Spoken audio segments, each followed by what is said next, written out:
Hello guys, good evening to all of you. कैसे हैं आप सभी? आई होप अच्छे ही होंगे, अपने घर पे होंगे, सुरक्षित होंगे। Now today I am going to start another lecture regarding the course 6 gender school and society.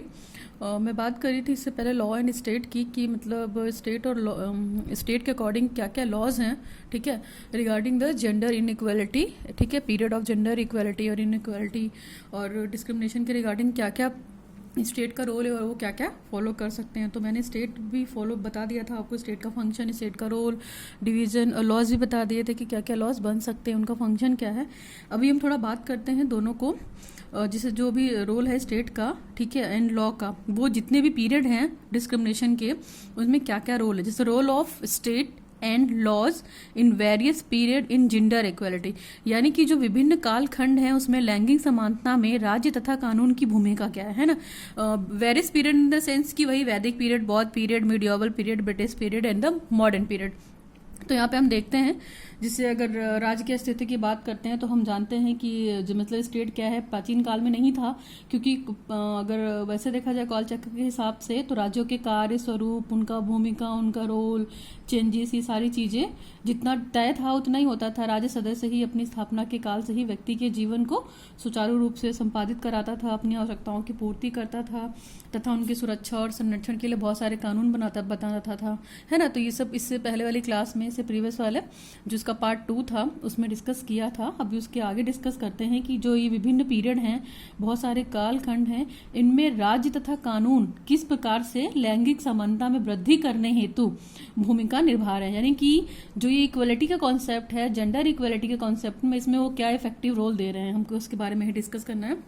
Topic थोड़ा लंबा हो सकता है, so be patience, it's also important topic, है ना। तो अभी हम बात करते हैं, थोड़ा एक फ्लो चार्ट देख लेते हैं। इसमें है role of state and law in gender equality, यानी कि लैंगिक समानता में राज्य तथा कानून की भूमिका क्या है, ठीक है। तो हम यहाँ पे वैदिक काल में बात करेंगे कि मतलब कैसा रोल था रिगार्डिंग द जेंडर, या फीमेल का क्या कंडीशन था वहाँ पे, है ना, मेल और फीमेल इक्वल थे या नहीं थे। फिर बौद्ध पीरियड में, फिर मिडियावल पीरियड में, इसको मध्यकाल भी बोलते हैं, मुस्लिम काल भी बोलते हैं, ब्रिटिश काल before independence and modern period after independence, है ना। तो ये हम फ्लो चार्ट के माध्यम से ये छोटा सा बता सकते हैं कि आपकी जेंडर इक्वलिटी के लिए क्या क्या फंक्शन है रोल और स्टेट की। इसी को हम डिटेल में डिस्कस करेंगे नाउ।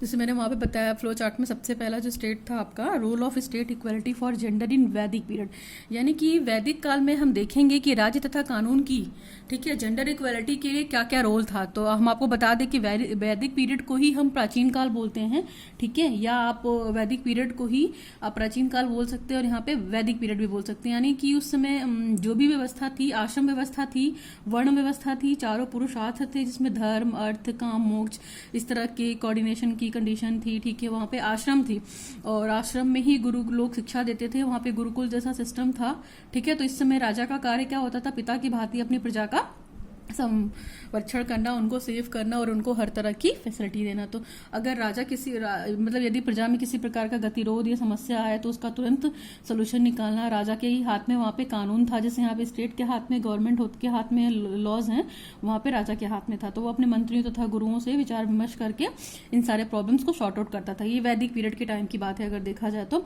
और इस समय स्त्रियों को पुरुष की भांति अधिकार प्राप्त थे, वो मतलब शिक्षा देती थी गुरुकुल के आश्रम में जाकर बच्चों को, ठीक है। यहाँ पे जो गुरु का रोल था वो टॉप रोल था, ठीक। और देखा जाए तो जो राजा था वो फादर की तरह ट्रीट करता था, बहुत सारे लॉज उसी के हाथ में होते थे। मेल एंड फीमेल डिस्क्रिमिनेशन यहाँ पे कम था थोड़ा सा, बहुत अच्छी कंडीशन तो नहीं थी लेकिन हाँ बेटर देन, ठीक, तो काफ़ी बेटर थी। अगर देखा जाए तो हम in comparison to Muslim period के हिसाब से देखेंगे तो यहाँ पे फिर भी बेटर थी। और फीमेल एजुकेशन इज देयर, थोड़ी बहुत फीमेल महिलाएं भी शिक्षित थी जो अपने अपने ओपिनियन को रखती थी वहाँ पे, और सामाजिक जो सोशल लेवल्स वगैरह थी उनको कम करने की कोशिश करती थी, सोसाइटी में भूमिका निभाती थी, ठीक है। तो ये that is more about the Vedic period. तो वैदिक पीरियड में बता दिया आपको कि ये चीज़ें थी, ठीक है, थोड़ा सा ध्यान देना इसको ना। अभी हम बात करते हैं बौद्ध पीरियड। तो बौद्ध पीरियड में थोड़ी यहाँ पे कंडीशन फीमेल्स की खराब है अगर देखा जाए तो। Role of state equality for gender in Bauddh period, बौद्ध पीरियड भी क्या है, प्राचीन काल है, तो आपको बता दें यहाँ पे जब हमारे क्या कहते हैं भारत वो हुआ था, तो आते आते भारतीय समाज हो गया, धार्मिक हो गया, राजनीतिक, ये सारी चीज़ें थी। तो एक क्या कहते हैं गणराज बन गया ना उसका, एक तरीके से देखा जाए तो इस काल में अगर देखा जाए तो जो वुमेन्स की कंडीशन थी बहुत ही खराब थी, है ना। पता नहीं चल रहा था कि कौन लिटरेट है, वुमेन्स पढ़ी लिखी थी या नहीं थी, और इस तरह का उनके साथ जो मतलब जो लॉज बने थे उनके लिए बहुत अच्छे थे, यानी बहुत फ्लेक्सिबल थे, कोई रिजिड लॉ नहीं था उनके लिए जो बैड बिहेव होता था। जैसे बात करें तो male and female are not equal at the time of Bauddh period. बौद्ध काल में अगर देखा जाए तो जो मेल और फीमेल्स थे वो इक्वल नहीं थे, है ना। मेल को ज़्यादा डोमिनेंट मानते थे इन कंपैरिजन टू फीमेल, और जो सिस्टम एंड लॉ बना हुआ था बहुत फ्लेक्सिबल था, कोई भी रिजिड लॉ नहीं बनाया था कि अगर उनकी मतलब उनको कुछ भी फेस करना पड़े तो इसके लिए कुछ रिजिड लॉ बना दे। जैसे अगर वुमेन्स एजुकेशन की बात करें तो बहुत कम था, ठीक है। वुमेन्स एजुकेशन गिनी चुनी ही उस समय भिक्षुणी, वहाँ पे जो शिक्षा दी जाती थी बौद्ध एजुकेशन में, मठ और विहार होते थे, वहाँ पे शिक्षा दी जाती थी भिक्षुणों के द्वारा, ठीक है। तो इस काल में भी बहुत ज़्यादा वो नहीं था। कुछ वुमेन्स थी जो लिटरेट थी, ठीक है। तो जेंडर डिस्क्रिमिनेशन की अगर हम बात करते हैं तो यहाँ पे था जेंडर डिस्क्रिमिनेशन है, मेल और फीमेल में दोनों को समान अधिकार प्राप्त नहीं है। और स्पेशली वहाँ पे ये देखा जाता था कि जैसे स्त्रियों को पुरुषों के समान शिक्षा प्राप्त करने के लिए छूट नहीं थी। और जो बौद्ध धर्म का अगर देखा जाए तो देश विदेश में अपने आप ही प्रचार प्रसार करना, सभी प्राणियों के प्रति दया रखना, इस तरह के भाव पे बल दिया गया था, ठीक है, जिससे लैंगिक समानता के प्रयासों के रूप में देखा जा सकता है। तो एक तरह का थोड़ा बहुत एफर्ट हुए, but not the better condition than the Vedic period. Vedic period में फिर भी बेटर था, बौद्ध पीरियड में यहाँ पे फीमेल्स की condition regarding the gender discrimination काफ़ी कम थी।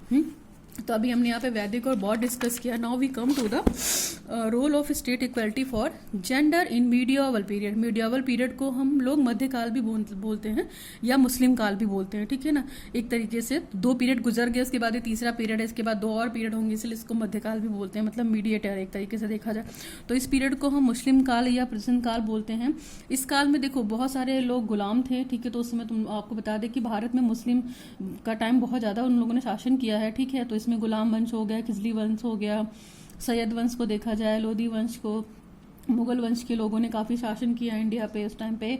और अगर देखा जाए तो इन शासकों की जो शारीरिक बनावट थी, रंग, कद काठी, संस्कृति, सब कुछ डिफरेंट था, भारत से काफ़ी अलग था। लेकिन फिर भी इन्होंने यहाँ पे क्या किया, इतने टाइम तक यहाँ पे रूल किया, मतलब शासन किया।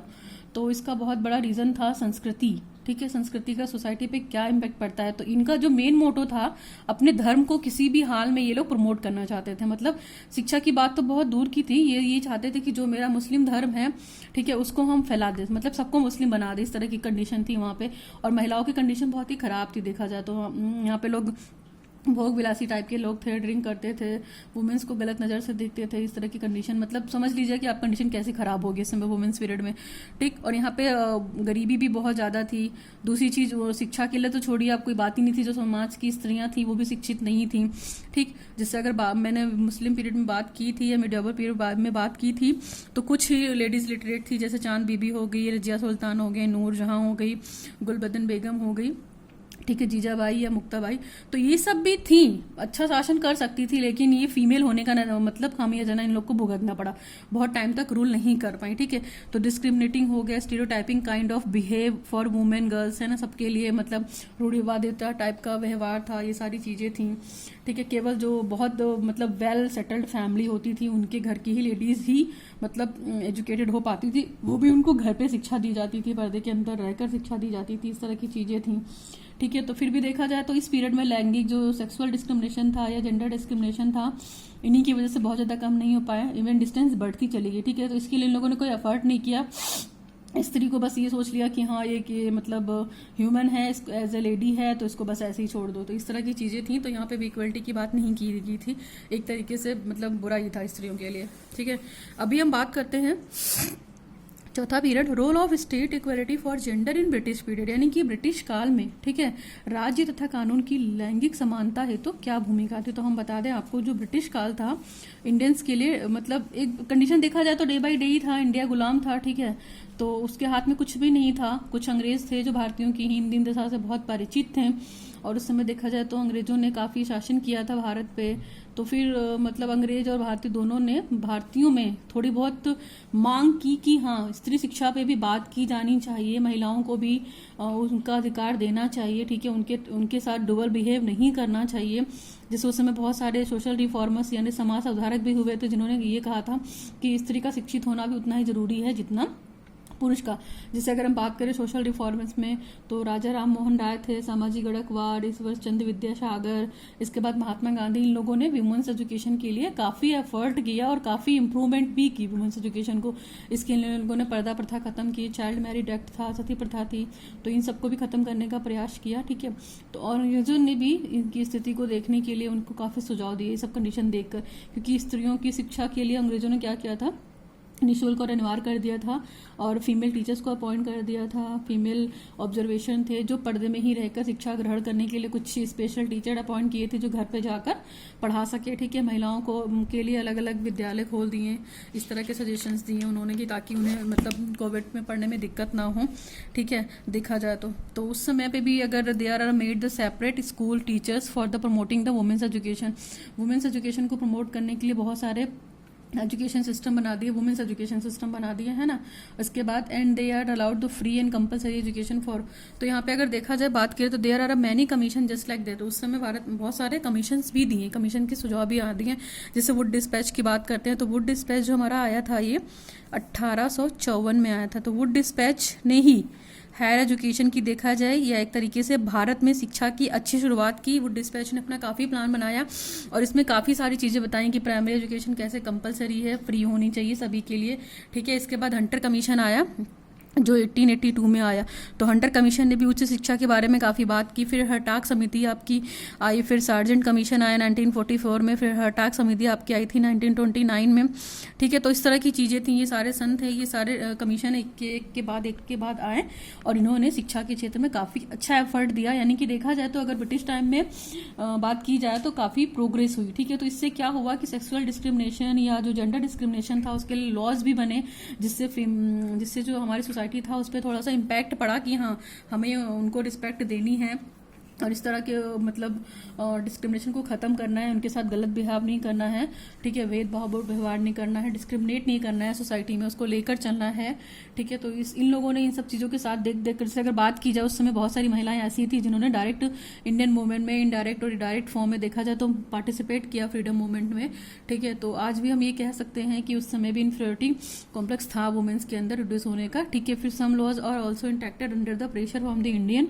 टू रिड्यूस, तो बहुत सारे लॉ और एक्ट भी बना दिए गए उस समय, किस लिए कि वुमेन्स के रिगार्डिंग जेंडर डिस्क्रिमिनेशन हमारा ब्रिटिश पीरियड में खत्म हो या थोड़ा सा कम हो जाए, ठीक है। और अगर हम बात करते हैं कि for example to stop the practice of sati pratha and prevent child marriage act, इस तरह के लॉ भी बनाया गया। तो इनको इम्प्लीमेंट करने के लिए एक एक्ट बनाया गया था, जिसका नाम था शारदा एक्ट, ठीक है। तो शारदा एक्ट जो बनाया गया था आपको इसीलिए बनाया गया था कि बाल विवाह को रोका जाए, ठीक है, सती प्रथा को रोका जाए। इसके लिए राजा राम मोहन राय ने काफ़ी काम किया था, ठीक है। नेक्स्ट एंड लास्ट पीरियड देखते हैं। तो लास्ट पीरियड हमारा वही है मॉडर्न पीरियड, जो करंट टाइम है ना, the role of state equality for gender in modern period. यानी कि अभी हम आज के टाइम में देखते हैं कि क्या क्या हो रहा है। तो इस समय तो बहुत सी सारी चीज़ें हो ही रही हैं।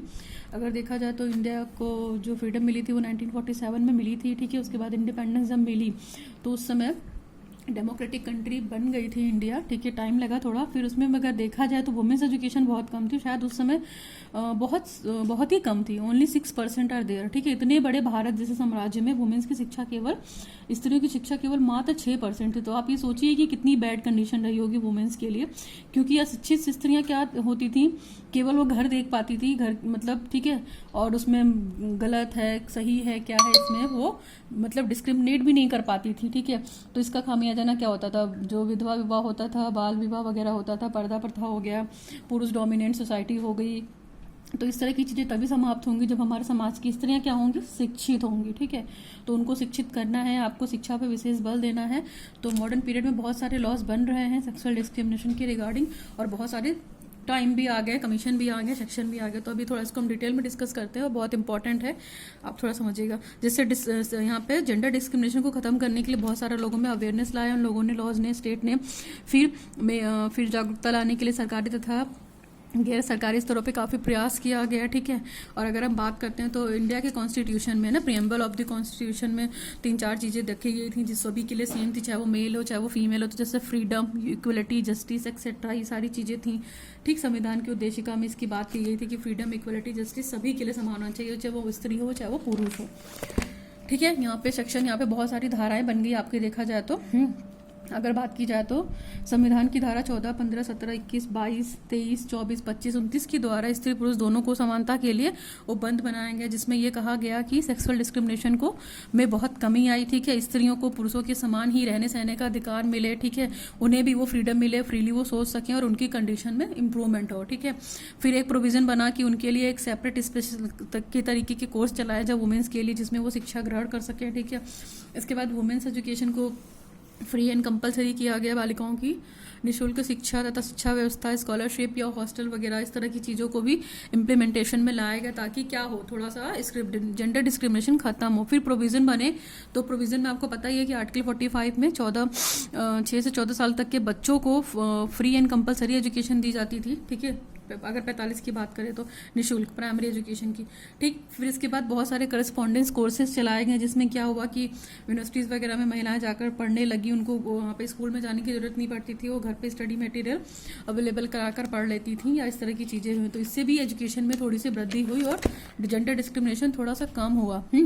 इसके बाद देखा जाए तो आंगनवाड़ी सेंटर बनाए गए, तो आंगनवाड़ी सेंटर में स्थापना की गई, ठीक है, ताकि उनसे वुमेन्स को थोड़ा सा हेल्प मिले, ठीक। इसके बाद अगर हम बात करते हैं तो महिलाओं के सशक्तिकरण के लिए स्पेशली देखा जाए तो स्त्रियों के लिए होम साइंस पढ़ाया गया, इस तरह की चीज़ें भी उस समय थी कि थोड़ा सा वो लोग इस चीज़ के बारे में जान लें, ठीक है। अभी हम बात करते हैं थोड़ा सा, जो ये टॉपिक है हमारा NEP या NPE बोल सकती हैं, ठीक है। तो NEP या NPE, नेशनल एजुकेशन पॉलिसी 1986 जो आई थी नीति ये, ठीक है। तो इसने क्या किया था, शिक्षण संस्थान में 1995 तक महिला विकास के हेतु बहुत सारे मतलब स्टेप्स लिए हैं ना। आप ये समझ सकते हैं कि बहुत सारी चीज़ें यहाँ पे रिवाइज्ड हुई।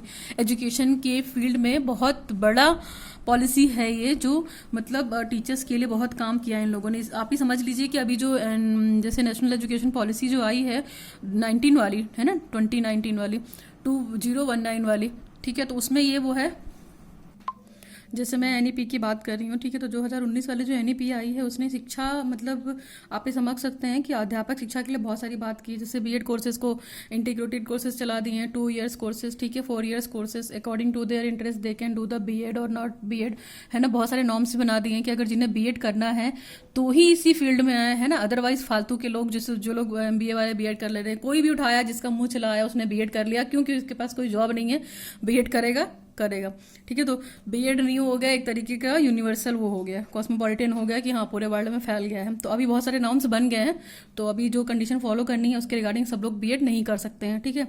जो करना चाहेंगे, जो अपने इंटरेस्ट के अकॉर्डिंग, वही आएंगे इस फील्ड में।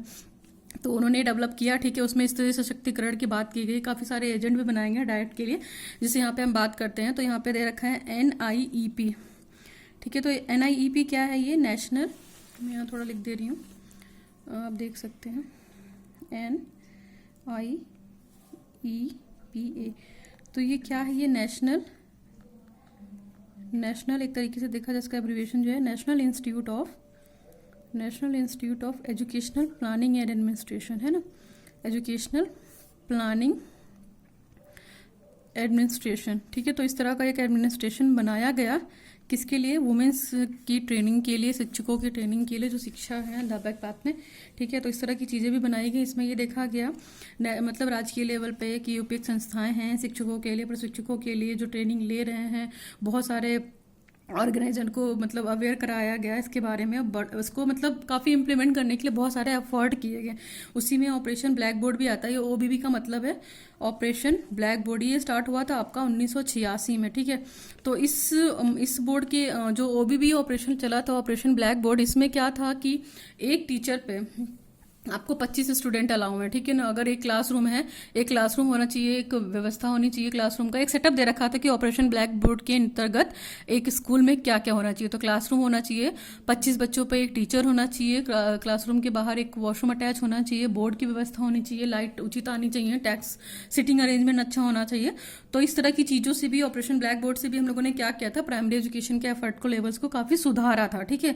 तो इस तरह के प्रोविजंस और इम्प्लीमेंटेशन प्रोग्राम बना दिए गए वहाँ पे, ठीक है। नेक्स्ट अगर हम बात करते हैं, तो जाहिर सी बात है हम वुमेन्स की रिगार्डिंग ही बात कर रहे हैं, जेंडर डिस्क्रिमिनेशन के रिगार्डिंग ही। तो वुमेन का एम्पावरमेंट किस है, empowerment of women, groups for empowering women, specially स्त्रियों को सशक्तिकरण देने हेतु महिलाओं का ग्रुप बना दिया गया, ठीक है। स्त्रियों को पुरुषों की भांति समान कार्य करना अगर है अलाउ, तो उनको वेतन भी समान दिया जाए, इक्वल सैलरी की बात की गई, जो कि जो करंट आपकी स्टेट गवर्नमेंट थी उसके द्वारा दी जा रही थी, कि इससे भी स्त्रियों की कंडीशन में काफ़ी सुधार आया। क्योंकि जब दोनों सेम काम कर रहे हैं, ठीक है, वर्किंग पीरियड अगर 8 आवर का है, दोनों 8 आवर की जॉब कर रहे हैं, मेल को सैलरी ज़्यादा मिल रही है, फीमेल को कम मिल रही है, क्यों? क्योंकि वो फीमेल है और मेल डोमिनेंट है। तो ये इस प्रथा को भी खत्म किया गया। तो इससे भी क्या हुआ, स्त्रियों के अंदर बहुत सी सुधार आई इसकी कंडीशन में स्त्री। तो ये तो हमने पढ़ा प्रोविजंस वगैरह। और अभी यहाँ पे देख लेते हैं, थोड़े से सजेशन टाइप के हैं, ठीक है। इन लोगों ने भी सुझाव दिया था कि स्त्री जैसे अगर प्रत्येक क्षेत्र में आगे आ रही हैं, तो हमारे राज्य तथा कानून ने उनकी सुरक्षा प्रदान करने के लिए क्या क्या लॉज बनाए हैं ना, क्या क्या प्रावधान बनाए। तो यहाँ पे कुछ आर्टिकल्स हैं, कुछ वो हैं, जैसे डोमेस्टिक वायलेंस एक्ट बना उस समय 26 अक्टूबर 2006 में, ठीक है। ये एक्ट बना तो 2005 में था, लेकिन जो इम्प्लीमेंट हुआ था वो 2006 में हुआ था। तो इस एक्ट के तहत ये था कि जो घर में महिलाएं रह रही हैं, उनके साथ जो डोमेस्टिक वायलेंस हो रहा है उसकी सुरक्षा के लिए ये एक्ट बना था, ठीक है। तो ये भी बहुत हेल्पफुल था। लोग डरते थे कि अगर ऐसा कुछ हुआ तो कंप्लेन हो जाएगी, तो मुझे सजा होगी, इस टाइप की चीज़ें हो गई। नेक्स्ट है हमारा प्रोविजन ऑफ पनिशमेंट। अगर देखा जाए सेक्शन 366, तो इसमें यह था कि जैसे 10 साल की सजा थी, किस लिए? अगर कोई भी मेल बंदा महिला को शादी के लिए या अपहरण करके या किडनैप करके मजबूर नहीं कर सकता है, ठीक है। प्रोविजन ऐसा बना दिया गया था कि इस तरह की कंडीशन अगर आएगी तो उसे 10 साल की सजा होगी। फिर अंडर सेक्शन 494 की अगर बात की जाए, तो यहाँ पे क्या था कि एक पत्नी के रहते हुए दूसरा विवाह करने पे उसे 7 साल की सजा का प्रावधान बनाया गया था। तो इससे भी क्या हुई, वुमेन्स की कंडीशन सोसाइटी में थोड़ी अच्छी हुई, मेल डोमिनेंस थोड़ा थोड़ा कम होने गया, क्योंकि इसका लॉ का डर लोगों के अंदर बैठ गया था कि ये करेंगे तो ऐसे ऐसे पनिशमेंट मिलेगा, ठीक है। और बहुत सख्त था उस समय कानून, यानी कि हमारे अभी के टाइम में तो बहुत अच्छा हो गया है देखा जाए तो। और अभी बहुत अच्छे अच्छे एफर्ट हो रहे हैं, लगे हुए हैं इसमें बहुत सारी चीज़ें। फिर provision of 3 years punishment for insulting. अगर देखा जाए हम आर्टिकल या सेक्शन 498 के द्वारा अगर बात करते हैं, तो स्त्रियों का अपमान करने पर, ठीक है, या उनके साथ इंसल्टिंग बिहेव करने पे या क्रूरता का व्यवहार करने पे 3 साल की सजा का प्रावधान है। अगर इस तरह की कंप्लेन हो जाए तो, ठीक है, जिस घर में ये हो रहा है वहाँ पे उस बंदे को, जो भी कर रहा है, उसको 3 साल की सजा का प्रोविजन बनाया गया है अंडर दी सेक्शन ऑफ 498, ठीक है। नाउ यहाँ पे सेक्शंस हैं, ठीक है, आर्टिकल्स हैं, तो थोड़ा टाइम लगेगा इसमें, प्लीज सुनिए आप। अंडर 306 में 306 में ये दिया गया था कि जो अश्लील कार्य हो रहे हैं, जैसे बोला जाए कि ऑफर्ड या एब्सेंस है, इस तरह के जो एक्ट हो रहे हैं, इनके लिए 306 आर्टिकल आया था, तो जिसमें ये था कि इनको 10 साल की सजा दी जाएगी, ठीक। इसके बाद अंडर सेक्शन 5099 की प्रोविजन ऑफ 14 years, इसमें क्या था कि मतलब